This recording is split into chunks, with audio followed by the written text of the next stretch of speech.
INFJs are often seen as mysterious, deeply caring, and incredibly intuitive partners. But what if I told you that loving an INFJ comes with a dark side, one that few ever talk about? If you're drawn to an INFJ, prepare yourself, because this rare personality type is not as easy to love as you might think. At first, an INFJ can make you feel like the most special person in the world. They seem to understand you on a level no one else can. Their attentiveness, depth, and ability to read between the lines create an almost intoxicating bond.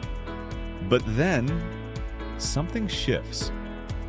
Despite their warmth, INFJs have a wall, an invisible barrier that keeps people from getting too close. They crave deep connection, yet they struggle to fully let anyone in. Just when you think you've reached their core, you realize there's still more they're hiding.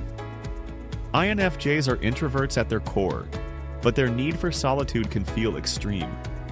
They disappear, not physically, but emotionally, retreating into their own minds to process their overwhelming thoughts.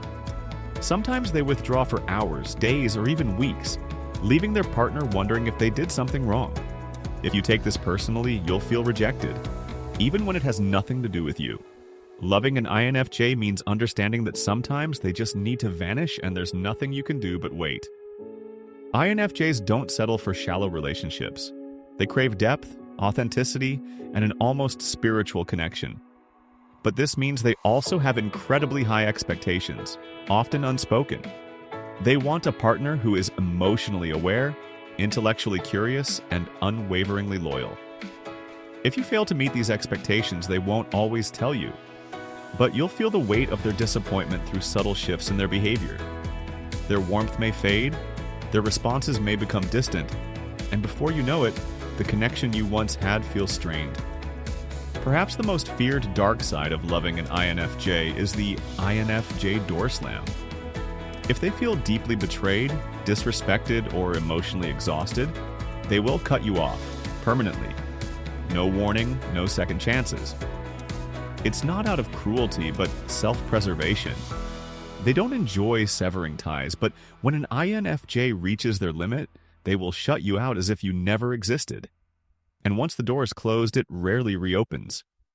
INFJs feel emotions on a level most people can't comprehend. They absorb the feelings of those around them, often to the point of exhaustion. One moment, they seem fine. The next, they're drowning in an emotional storm they can't explain. They may cry for reasons they can't articulate or become deeply affected by something you brushed off as minor. Their emotional depth is beautiful, but it can also be overwhelming for them and for you. INFJs crave deep intimacy, yet they also need distance to recharge. This contradiction can leave their partners confused, feeling like they're walking on eggshells. One moment, they want to be your world. The next, they need to retreat into their own. If you try to force them out of their solitude too soon, they may withdraw further. Balancing this paradox requires patience, understanding, and an ability to give them space without feeling neglected. Loving an INFJ is not for the faint of heart. They are intense, complex, and sometimes even frustrating. Their love is deep, but it is not always easy. They require a level of emotional awareness and resilience that not everyone is prepared for.